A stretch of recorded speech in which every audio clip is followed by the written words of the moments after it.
สบายดีจ้าสบายดีพี่น้องกาสบายดีตอด9 โมงเช้าเด้อจ้าปลูกหญ้ากะใกล้สิแล้วแหละพี่น้อง70%แล้วปลูกคนเดียวจ้าทำแล้วก็ทำคนเดียวเมื่อคืนนี่ไปเอาหญ้าเนาะไปผู้เดียวไอ้รถทั่วร์เพันปะคือมาผู้เดียวกันยกลาที่เพื่อนสิแล้วหรือว่าโอ้ยคอยอยู่ผู้เดียวกันยอมผู้เดียวนั่นแหละเนาะว่าก็เห็นว่าสิบ่แล้วเห็ดหยังก็เห็ดผู้เดียวกันเนาะพี่น้องอันเด้แล้วเขาตั้งใจเห็ดตั้งเห็ดแต่6 โมงเช้าตอนนี้9 โมงก็สิแล้วเลยเด้ทั้งถากดินทั้งปูทั้งถากดินทั้งปูนี่หญ้าก็เรือหลายเติบปูสันเทิงอีกรูปไปให้มันเป็นแบบเป็นสโลปแบบเป็นสีเขียวเบิดเบิงนี่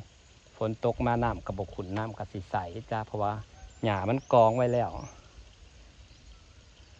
สามารถเปลี่ยนน้ำได้เลยแต่ว่าสิมักน้ำตัวนี้ไว้อีกสักพักก่อนจังสิรอให้น้ำโซลาร์เซลล์เขาแห้งก่อนจังเปลี่ยนน้ำให้เป็นน้ำใสพี่น้องพอดีได้หญ้าเขียวพอดีได้หญ้าเขียวมาเบิ่งน้ำกันว่างามบ่พี่น้องส่วนหญ้านี่ครับไปซื้อมาเนาะเฉพาะค่าหญ้านะเด้อค่าหญ้านะ100 เมตรกะเลนั่น1,500,000ค่าอันเพิ่นเอามาส่งขึ้นรถทั่วน่ะ300,000 1,800,000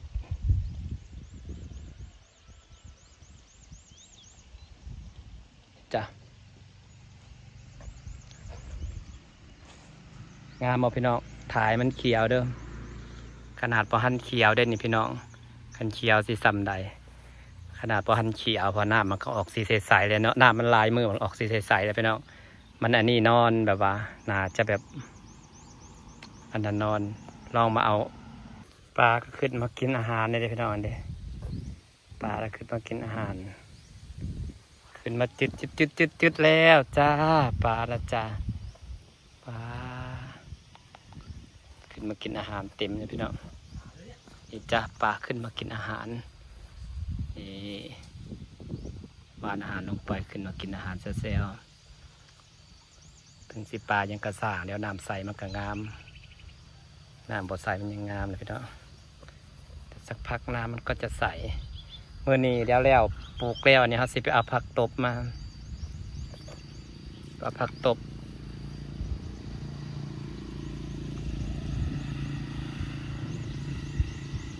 เอาผักตบอยู่เฮือนในร้านรวดเร็วทันใจปลาขึ้นมากินแล้วพี่นะแต่กระแซแล้วคลองไส้ไก่จ้าสวยๆเลยจ้าพี่น้องจ้าไปบังปลาฝั่งนั้นก็เด้อนี่จ้านี่ปลามันขึ้นพี่น้องปลาที่ปล่อยเมื่อวานกินเนื้อแล้วแตกแซวแล้วพวกแตกแซว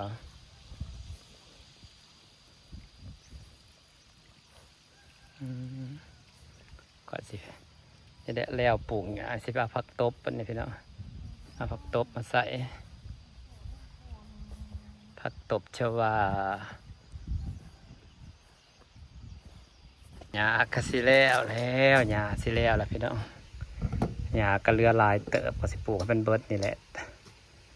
ปลูกเป็นเบิดหญ้าแหละนี่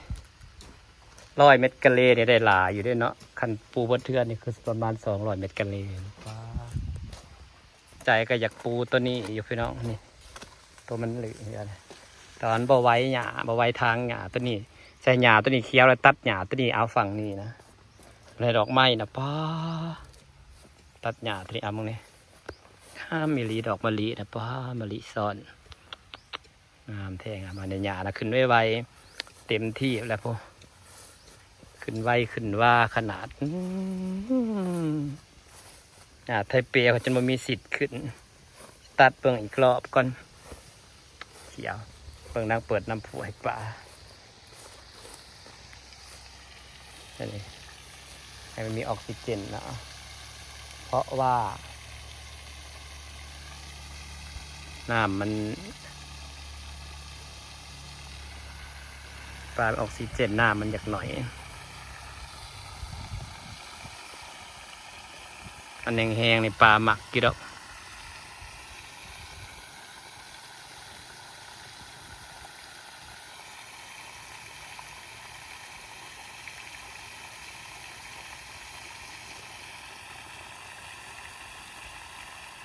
พี่น้องจ๋ามานี่กสิอำลาพาจากพี่ปลูกหญ้าให้มันแล้วต่อก่อนพี่น้องเฮ้ยได้ข่าวว่าเห็ดปวกกำลังสิออกแม่น้องตี้ว่ากำลังกำลังแบบแตกกำลังสิพ่นนะเอาเบิ่งมืออื่นแล้วมืออื่นพอเห็ดเวียกให้แล้วก่อนสิไปหา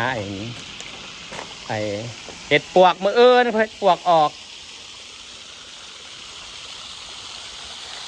สมของใส่ไก่แล้วก็มาสมน้ำพุประดิษฐ์เองทำเอง ให้ปลาเรามีระบบน้ำดีๆแบบถ้ามีระบบน้ำดีปลามันสิใหญ่ไว้พี่น้องหนึ่งใหญ่ไว้สองมันสิวางไข่และเพาะพันธุ์หลายแพร่พันธุ์หลายเห็ดให้ปลาห้ามบ่ตายเห็ดให้ปลาห้ามบ่นอกตาย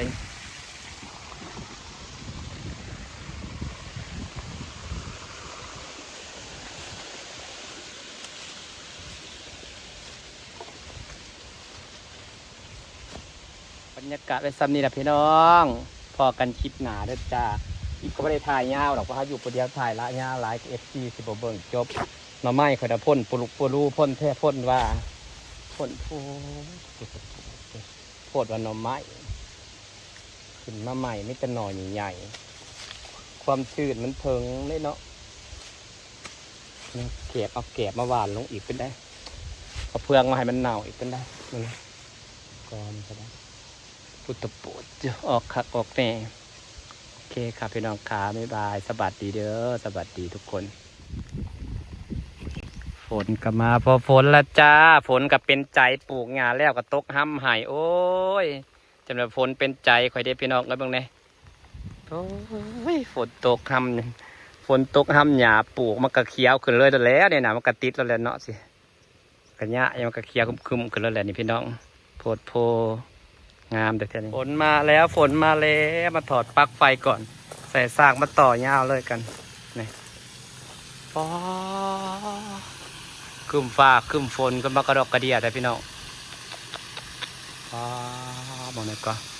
มืดทั่วพื้นที่ปูหักแกงบดตกน้ำซาข่อยเนี่ยสีเขียวงามเขามีน้ำบำบัดเด้พี่น้องเขามีอันนี้บำบัด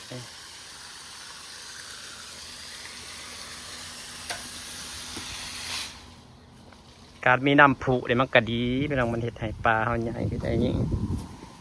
หน่อไม้น่ะก็ออกแท้ออกว่าสุดๆไปเลยสุดยอดไปเลยถ้าไปหาเห็ดปวกมืออื่นพี่น้องกำลังย่องกับฝนตกผลว่าเศร้าซ้ำฝนอะไรมึงเนี่ยน้ำข่อยน่ะสีเขียวงามเขามีระบบน้ำผุระบบน้ำตกมีอย่างครับต้องยันปลาตายแบบนี้โอเคพี่น้องเมื่อกี้ดีใจฝนตกฝากบรรยากาศไว้ซ้ำนี้แล้วเดี๋ยวหักสิตกมาอีกพาปลูกงาให้มันแล้วกัน